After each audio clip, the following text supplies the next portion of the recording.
Hello, little dreamers, and welcome to our story. High, high above the world, in a village made of clouds, live the sky painter birds. Every single morning, just before you wake up, they dip their tiny brushes into pots of sunlight and rainbow dust to paint a beautiful sunrise for everyone to see. The leader, a brave little bird named Chirpy, would call out, "All right, team, let's make the sky sparkle." But one little bird, Tuki, couldn't fly high enough.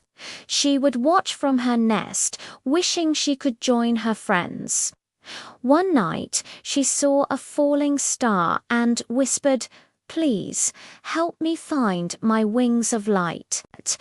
But a terrible storm was coming, one that would test her courage and show her a magic she never knew she had.